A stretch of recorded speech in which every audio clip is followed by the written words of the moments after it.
Ask the question that how can you convince to a non-Muslim why fortune telling is bad? Point number one. As far as Allah says in the Quran in Surah Maida, chapter number 5, verse number 90.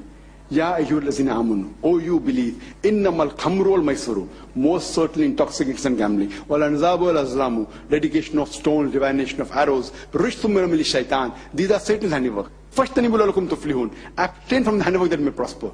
So here it is a guidance given by Allah subhanahu wa ta'ala that alcohol, intoxicants, gambling, idol worship, and fortune telling is haram. Divination of arrows is haram. Allah says we agree with it. Logically, if we have to prove, what we have to say, point number one. Most of the people who predict the future, talking about astrology or looking at the stars or looking at 99% of them are fake. And what are the strategies? Majority, almost all we can say. They predict so many things will happen, you'll have so many children, etc. And most of them have a particular strategy. You go on the street, there's a parrot picking up a card for you, and that becomes the future. You go to a machine, put your date of birth, something happens. Now there's a common strategy used. For example, if you go and talk to a machine which says, put $1 or put so many rupees and talks about the future, you put a date of birth. Then it says that something bad is going to happen in the next week. Even if 100 good things happen, one bad thing will happen. Ha, say nikla. Next person will say, something good will happen in the next 1 week.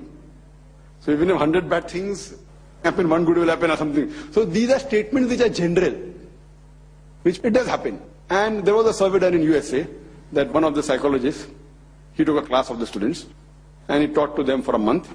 And at the end of the month, he told them that I will write about your past. To every student, 100 students are there. And he said, don't open a chit. To every student, I'll write what happened in your past because I stayed with you for 1 month. Now I know about your background, history, everything.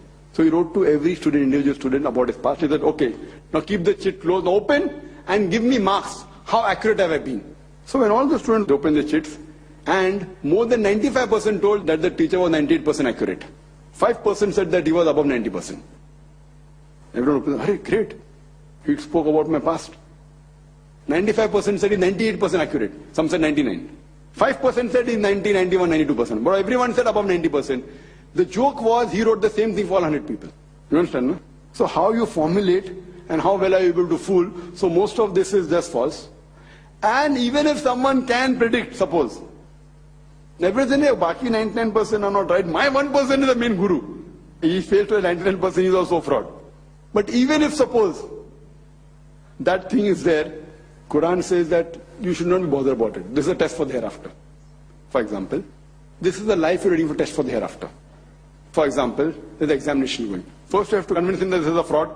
That's the main answer. Second answer is that this is a test for the hereafter. We're undergoing a test according to Islamic follow. Then I'm talking about Allah subhanahu wa ta'ala, Surah Mulk chapter number 6 and verse number 2. Allazi khalaqal mawta wal hayata. It's Allah who has created death and life to test which of you. This is a big answer, no? The second part to convince that 1%. That is the test for the hereafter. And when we are doing an examination, you have to follow the rules and regulation of the examination. The examination, haram, haram. They say, why haram? For example, in examination, the teacher says copying is haram. Leaking of the question sheet is haram. Why haram? If it leaks, I get 100 out of 100. Correct? But you as a good parent, will you tell your son, okay, wahan milta hai 50 rupees mein paper. You can get the paper. Maybe a bad parent will say, jaan dena kya haram hai?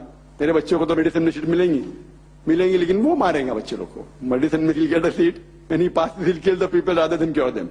You understand, na? So here, if you get the question sheet, it's not going to benefit you. Allah knows that. That doesn't mean no one can. A few people can. The percentage may be 0.1, whatever it is. Not that they cannot predict. But prediction is wrong for you for your future. It's going to harm you more than cause you good.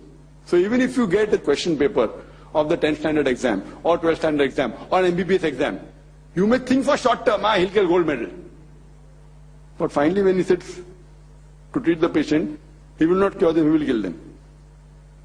So those people who honestly will say yes, getting the question paper in advance is wrong. But yet some people will be cheaters who will say, jaan dena. So Allah knows best that knowing your future will cause you more harm in the akhirah. So in the real test, this examination you sit at the end of the year. It's trying to judge how good you are. So there if you cheat, in the long run you will not be successful. Hope that answers the question.